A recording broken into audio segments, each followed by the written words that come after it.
Hello, today we're going to talk about one of the most famous Roman legions, the 13th. We'll explore its creation and its impressive military history. Let's go!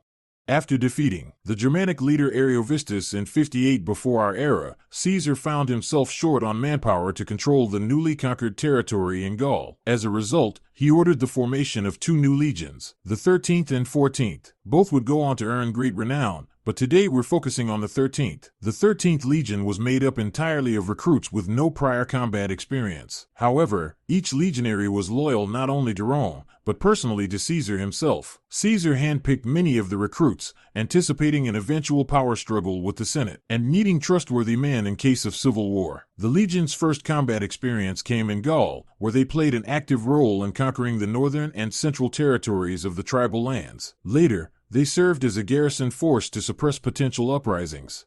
Less than a year after its founding, the 13th Legion faced its first major battle. Their opponents were the Nervii, the most warlike and well-organized tribe in Gaul. While constructing a camp, the Romans were ambushed in a surprise attack. Most of the officers were killed in the opening minutes of the battle, but the legion quickly took up fighting positions and held their ground. Although the garrison and supplies were plundered, the Gallic assault was ultimately repelled, though at great cost. The 13th Legion had endured its trial by fire and earned Caesar's respect, becoming a true fighting force.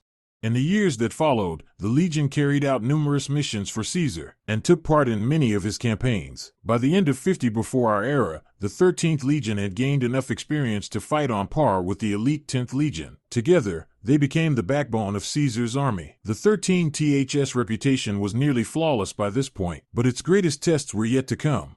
Starting in 54, Pompey began strengthening his ties with the Senate. By 50, the Senate demanded that Caesar disband his army, a demand he refused. In retaliation, the Senate accused him of war crimes in Gaul and of threatening the Republic. In 49, Caesar made his historic decision. He crossed the Rubicon River with the 13th Legion, beginning the Roman Civil War. Caesar, a skilled politician as well as a general, framed his move as a necessary act to defend the rights of the people and himself against the tyranny of the Senate and Pompey. His message worked. Many Roman cities welcomed him not as a conqueror, but as a liberator. After the final defeat of Pompey's forces, Caesar emerged as the undisputed leader of Rome.